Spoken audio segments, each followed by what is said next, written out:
Comment choisir ses hashtags pour améliorer sa visibilité? C'est ce que l'on va essayer de... Enfin, tout le monde, on va essayer de répondre à cette question dans ce nouveau podcast.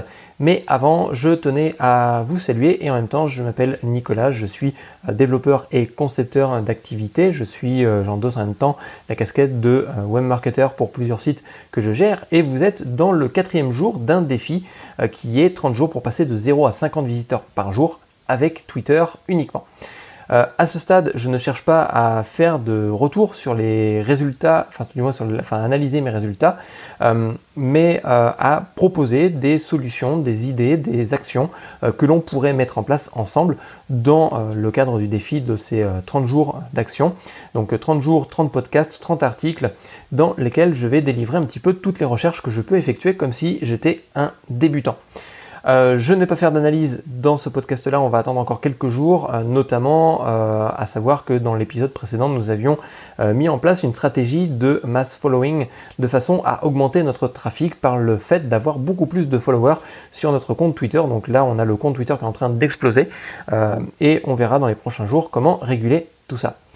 Aujourd'hui, l'objectif, c'est de trouver les bons hashtags, mais un hashtag, qu'est-ce que c'est au final? Un hashtag, c'est tout simplement un mot-clé qui est précédé d'un dièse et qui est généralement inséré dans un micro-blogging.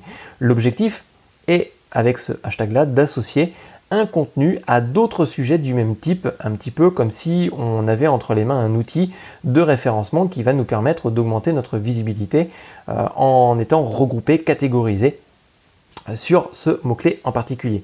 Et c'est un petit peu comme SEO, en fin de compte, si vous choisissez le mauvais mot-clé, ou tout du moins le mauvais hashtag dans notre cas, eh bien vous êtes mal référencé dans les moteurs de recherche. Donc l'idée, ça va être de trouver quels sont les hashtags les plus populaires. C'est une question importante en fin de compte à se poser, car la visibilité de notre compte Twitter ne dépend pas uniquement de son nombre de followers, mais aussi du hashtag en lui-même et notamment des mots-clés que l'on va mettre à l'intérieur. Alors, comment trouver un hashtag populaire? Moi, ce que j'ai fait dans mes recherches, je suis tombé sur un outil simple à utiliser qui s'appelle Talkwalker Social Search. Donc, alors, il y a tous les liens dans un article qui sont regroupés.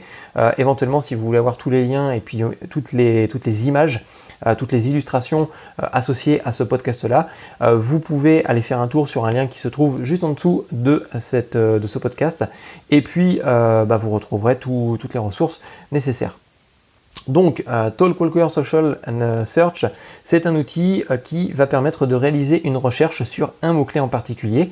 Je me suis donc empressé de tester le hashtag growth hacking et le service m'a retourné plein de résultats intéressants et des résultats que je n'avais pas pris en compte, notamment digital marketing, bon je l'aurais peut-être trouvé assez facilement, notamment il y a aussi le web scrapping ou le dropshipping qui est en fin de compte un mot-clé qui se rapproche un petit peu du growth hacking et sur lequel on pourrait naviguer de façon à pouvoir discuter et se référencer sur des sujets équivalents.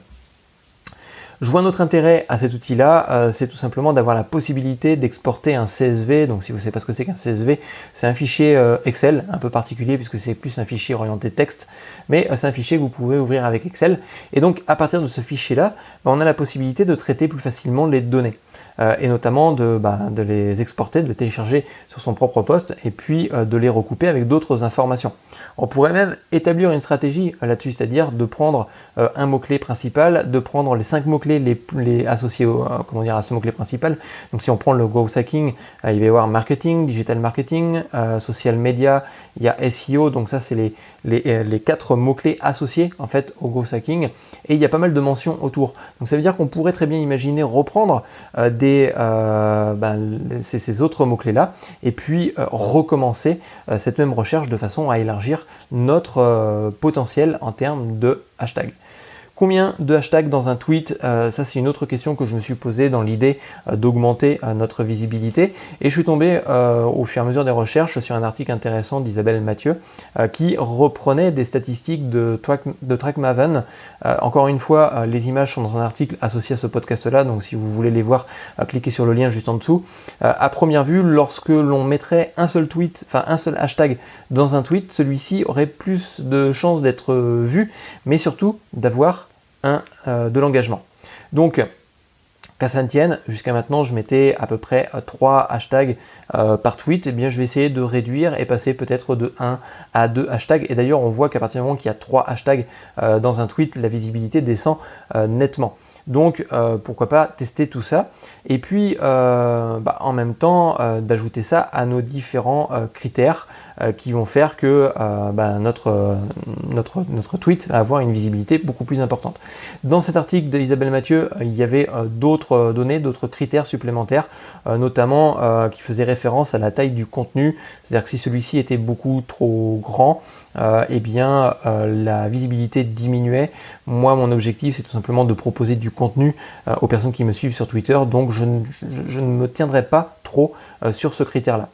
Comme c'est un article qui date de 2007, j'ai donc posé la question à Isabelle Mathieu si à l'heure actuelle où j'écris le contenu, où je teste cette stratégie-là, si l'article était toujours d'actualité, si le fait d'avoir un hashtag était toujours d'actualité.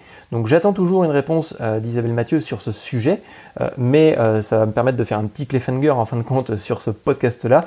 Je pense que je ferai un petit retour dans les prochains podcasts de façon à pouvoir vous dire tout ça. Pour conclure, en attendant le retour d'Isabelle, voici comment je vais construire mes prochains tweets. Les tweets vont utiliser je vais utiliser un outil de tendance pour faire ma recherche de hashtag, donc comme je l'ai proposé juste plus haut.